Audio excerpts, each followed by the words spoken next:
I don't believe any of the coverage of Meghan has anything to do with her race. Nothing, absolutely nothing. It's a narrative that she has created, and it's a narrative that a lot of people sadly create now in order to try and make them immune from criticism. Hey Francis, do you want to keep your online activity private? Yes, I don't want anyone to know I secretly watch BBC comedy. Ugh, embarrassing. That's why you need Surfshark VPN. How can sharks surf? Shut up. Surfshark is a virtual private network available as an easy-to-use app and browser extension that lets you place your laptop or phone anywhere in the world, allowing you to access the internet as if you were in another country. This means that I can access a whole host of websites that I wouldn't be able to access in the UK. Not only that, you can protect your online identity by masking your true IP address. With Surfshark, you can protect yourself from data theft, tracking, surveillance, and commercial targeting. And it's great value for money because one Surfshark account can be used on multiple devices, so you can access problematic content wherever you are. And by problematic content, we do mean TRIGGERnometry. Click the link below and use our code TRIGGERnometry to get 83% off, plus 3 extra months for free. Surfshark also offers a 30-day money-back guarantee, so there's no risk to trying it out for yourself. Click the link below and use our code TRIGGERnometry to get 83% off, plus 3 extra months for free.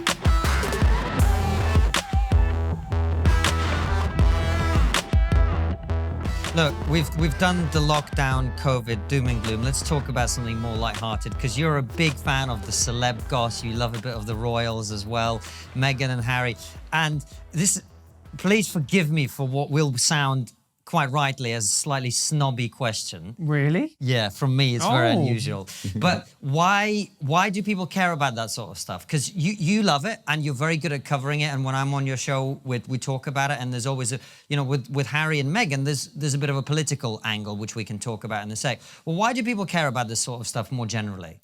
Well, it's interesting because you say I care, and I obviously do care to a degree. I would say that the last couple of years has changed where I'm at, though, because obviously I was very in a celebrity-focused world. And I think a lot of people probably over the course of the pandemic have reconsidered what's important and what we care about. But obviously, as a culture, we care significantly about celebrities and about the royal family. And I don't think there's anything wrong or shameful about that. And actually, you know, one thing that I want to do with my show on GB News, and it's something that I always would do at The Sun as well, is acknowledge that we can cover lots of different news, and you don't demean something by also covering something that actually people are talking about. Because what is news? What is news? News is what people are talking about. So, you know, the Kardashians ending their reality show is news. You know, that is big news. They have changed pop culture. They have changed the way that we consume social media. They've genuinely changed the way a generation behaves. So them ending that show, to me, is really significant news. The royal family, obviously you're completely right. They take on a different dimension because everything they do is history. It's history, you know, and it will be written about for decades and centuries to come because of the cultural structure we have in this country.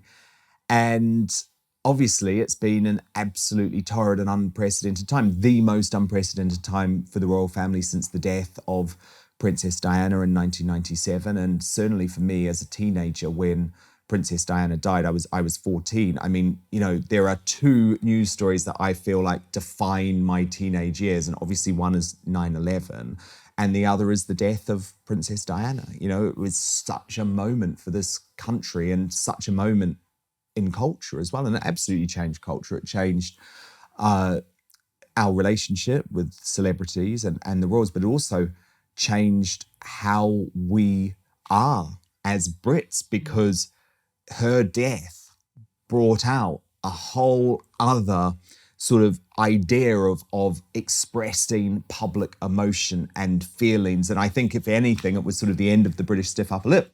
And then, of course, you have Harry and Meghan, and what they represent, I think, is the woke culture coming to the royal family. And my God, it has been a culture clash like none other. It's interesting that you say that. For me, I think the reason that people latched onto it so much is because it represented the generational divide.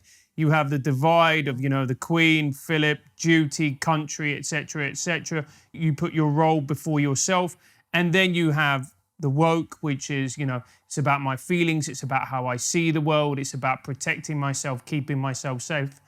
And the two they just don't fit, do they? No, of course not. Of course not. And Meghan was a celebrity. I mean, not a huge celebrity, but she was a C-list actress. But the point is, she understood the power of the media. She understood the power of social media. She absolutely understood the power of celebrity. And she came in and blew it up. She blew it up. She didn't care about royal tradition. She said all of the right things at the start, but her behavior behind the scenes, and of course I was covering it very, very closely. And it was a fascinating period for me because obviously when Meghan entered the royal family, I'd just been editing the Bazaar column, which is the big celebrity showbiz column at The Sun. And I'd left that and Meghan entered, and it was this fusion between royalty and celebrity. So I was sort of perfectly placed really, because I knew Meghan's story and I knew people who knew Meghan, and I knew what sort of person she was, and I knew how fame hungry she was, and I knew all about her.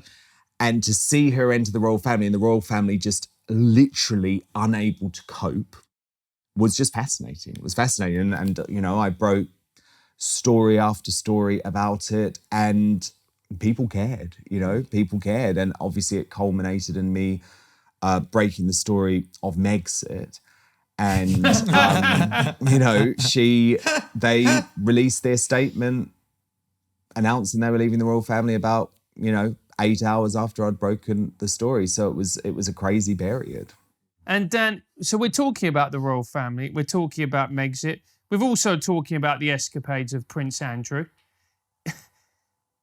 Are we seeing the slow death of the royal family? Because I think for myself, once the Queen dies, that's a major question we're going to ask ourselves as a nation. What is the purpose of this family? Yeah, guys, we're going to cheer up this episode after 40 minutes of lockdown by talking about the sovereign dying. There we go. No, I really don't think we're witnessing the death of the royal family, but I do think the royal family is in crisis. I don't think it's an existential crisis, but I think it's a crisis, and it's a big crisis. And the publication of Prince Harry's book next year is a bomb that is about to go off, and everyone knows it. Prince Charles knows it, Prince William knows it, Camilla knows it, and it's going to be very significant. It's going to be very, very significant. And I don't think he could bring the royal family down, but he could do more damage to the royal family. Is he going to name the royal racist? What's he going to say about his relationship with Camilla? What's he going to say about his dad? And it's obviously very different to the situation with Princess Diana, because Princess Diana wanted to bring her husband down and she wanted to bring Camilla down, but she didn't want to bring the royal family down and the institution down. And I sense something quite different with Harry and Meghan. There's something quite Republican about their actions. And that's really quite disturbing, because what it means for the royal family is they have no idea what's coming. They have no way to control this couple. And Prince Harry knows everything. And I don't get the sense that he wants to hold stuff back in this book. I mean, I know I've obviously reported on them very closely over the past couple of years. My expectation is that they'll be very careful not to say anything that could look offensive to the Queen or Prince Philip. But outside of that, I think it's game on. Gloves are off. Gloves are off. So you talk about knowing people who know Meghan and being familiar with.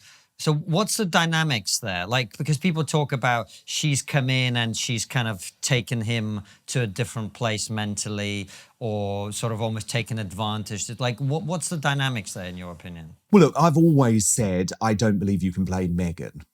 Harry's the prince, isn't he? Harry's the prince. He's the one that had all of the power. I don't think you can blame Meghan.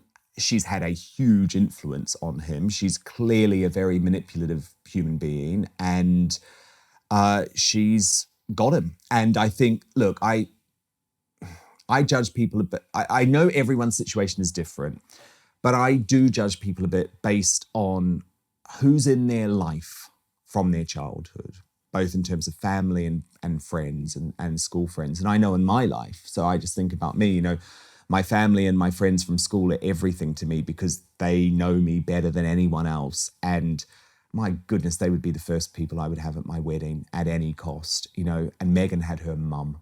She had her mum. And every other person who was with her at that wedding were friends that she had made post becoming famous in Suits, So the PR for Burberry and the membership manager at Soho House, that's a very particular type of human being, isn't it? And, I've got to know Meghan's sister, Samantha, and she's had a lot of flack, but I got to know her very early on.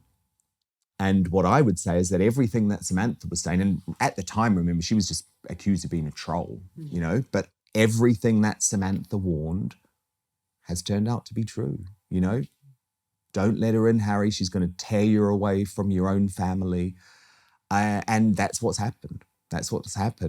Harry doesn't have a connection with his own family now, apart from his grandmother, really. And Meghan doesn't have a connection with her own family apart from her mother. So, it's a fascinating dynamic. It's a fascinating story. At the end of the day, they can do what they want now, but why do they still have HRH titles? I don't get that.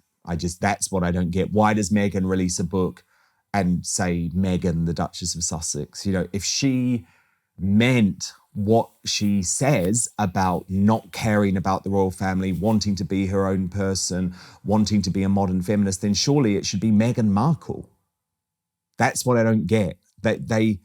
Everything they do trades off the royal family. It's a very weird dichotomy. Do you think that the criticism of Meghan was based in racism? And because there's a lot of people who go, look, right, you can say what you like about Meghan.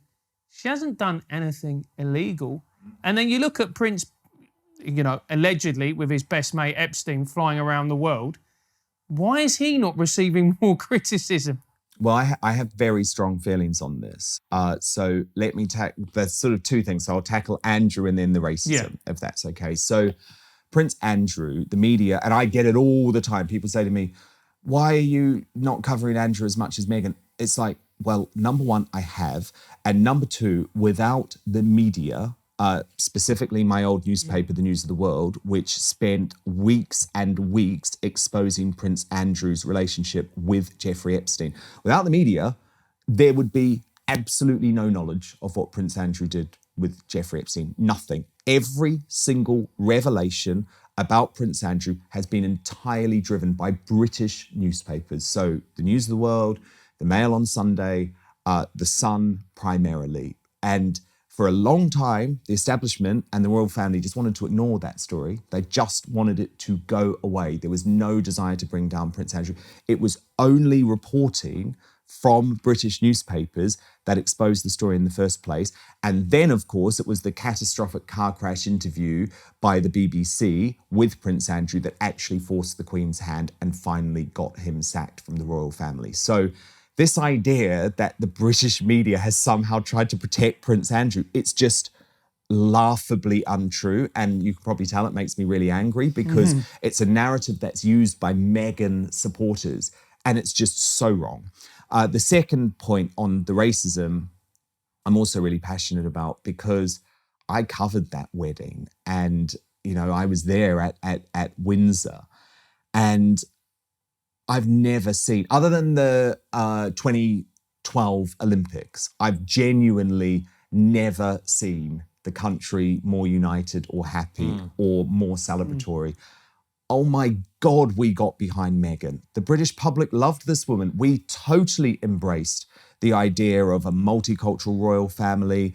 The whole country stopped that day for their wedding. There were street parties. I remember going to one after the wedding. Everyone was on cloud nine. The newspapers ran page after page after page about how incredible Meghan was, about the potential impact that she would have on the royal family. Meghan never wanted it to work. She never wanted it to work.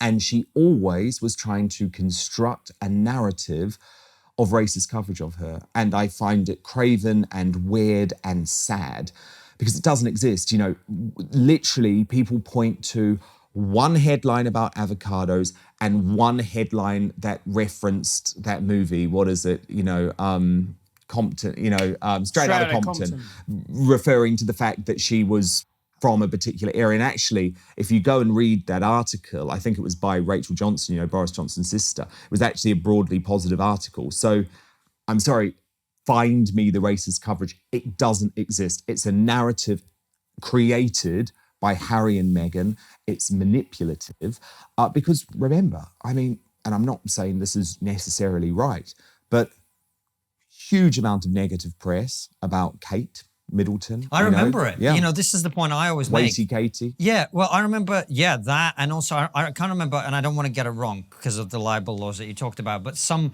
tabloid journalist on Question Time talking about coverage of her and sort of, this is way back when, but he said literally, and I remember this because even I was slightly like taken aback and shocked. He went, look, all she needs to do, right, is go out there, show a bit of leg, and I was like, she was getting slammed pretty hard just for like trying to have some semblance of a private life. Yeah, and there's a history of this in terms of outsider females entering the royal family. Princess Diana, I mean, hardly an outsider, but you know what I'm saying. She wasn't a member of the royal family. Sarah Ferguson, Fergie, coverage of her absolutely brutal. Duchess of Pork, you know, negative headline after negative headline. Sophie Wessex, you know, exposed by the News of the World and a sting by the fake sheikh. All of these princesses that enter the royal family got bad coverage. So look, I'm not defending that. Maybe we need to have a broader look about how we treat females entering the royal family as a society. But to claim that it's racism because the same thing happened to Meghan is just wrong. And actually, you know, being there reporting it for the whole time, it took a long time before any negative reporting happened about Meghan. I probably was one of the journalists that started it, but it was based on her behavior. So I broke, and it was very difficult to do at the time because all of the coverage of Meghan had been positive. This is a thing, but I broke a story and it became known as Tiara Gate, and it might look small in the scheme of things now, but at the time it was very significant because I was the first person to break that basically the Queen had warned Harry about Meghan's behaviour, and it had all come from this bust up before the wedding about Meghan wanting to wear a particular tiara which the Queen didn't want to lend her, which feels very royal and ridiculous, doesn't it? But within that story, I also revealed that Kate and Meghan had fallen out over the way that Meghan was speaking to staff at Kensington Palace, and we now know there were bullying claims against her on the record to the HR team at the royal family. I mean, the point that I'm making is these are not stories constructed by the media. You know, the media was reporting what was going on behind the scenes. And it actually took many, many months for us to uncover what was going on. And I think there's a lot that was going on that still hasn't been reported on because the bar that you have to reach to report on the goings on behind the scenes of the royal family is very high. You know, it's very high because you're under a lot of pressure as a journalist if you get anything wrong connected to the royal family. So, yeah, so that's a very long-winded way of saying I don't believe any of the coverage of Meghan has anything to do with her race. Nothing, absolutely nothing. It's a narrative that she has created, and it's a narrative that a lot of people sadly create now in order to try and make them immune from criticism, which I think is quite dangerous, is it not? It is very, very, very dangerous. Because it would be like me saying, you can't criticize me because I'm gay. Because if you criticize me, it must be homophobic. That's literally where Meghan is at. But it's a tool of choice, as we now know, for quite a lot of people. And what's interesting to me, I am not someone who's paid almost any attention to this stuff. But, I mean, let's start with the fact, I am darker than Meghan Markle, right? So the idea that people are, I remember that wedding, and I actually remember thinking this is a bit over the top here, to be honest. How we were just like obsessing about this wedding and blah, blah, blah. It looked to me like she got pretty good coverage, but quite a few people actually, lost jobs or got into trouble by making the comments that you've just made. And I don't think you will. Now, but there was a moment in time where I think Piers Morgan got in, and God knows I disagree with Piers Morgan on a lot of stuff, but he got into a lot of trouble, in my view, unfairly. Lawrence Fox got into a lot of trouble for, again, making the same point. Like, why was there this just desire to tear down anyone who made the point that you just made? Well, yeah, I think because the narrative became that if you were criticizing Meghan Markle, you were racist. And Piers accused her of lying in the Oprah interview, and it was particularly hot and heightened because ITV had become a big proponent of mental health, which is very ironic given the way that they treat people. But anyway, that's a whole other story. But they'd become a big public proponent of mental health. And our lawyer just breathed out a sigh of relief, mate. Yeah, I'll go into that another time. But it's provable that Meghan told a number of lies during the Oprah interview. It's provable. And Piers lost his job, or he left because he refused to apologise after Meghan directly complained, we believe, to the chief executive of ITV. And you know what? Do we live in a world where because you're a princess and because you're a mixed race princess and because you claim you've suffered from mental health issues, we believe anything you say? I mean, isn't the job of journalists to expose public figures telling fibs and porcupines? No. Not anymore. Not anymore, Dan. And on that wonderfully upbeat note, thank you so much for coming on the show. We're going to be asking some locals questions, but our last question is always, what's the one thing we're not talking about, but we really should be?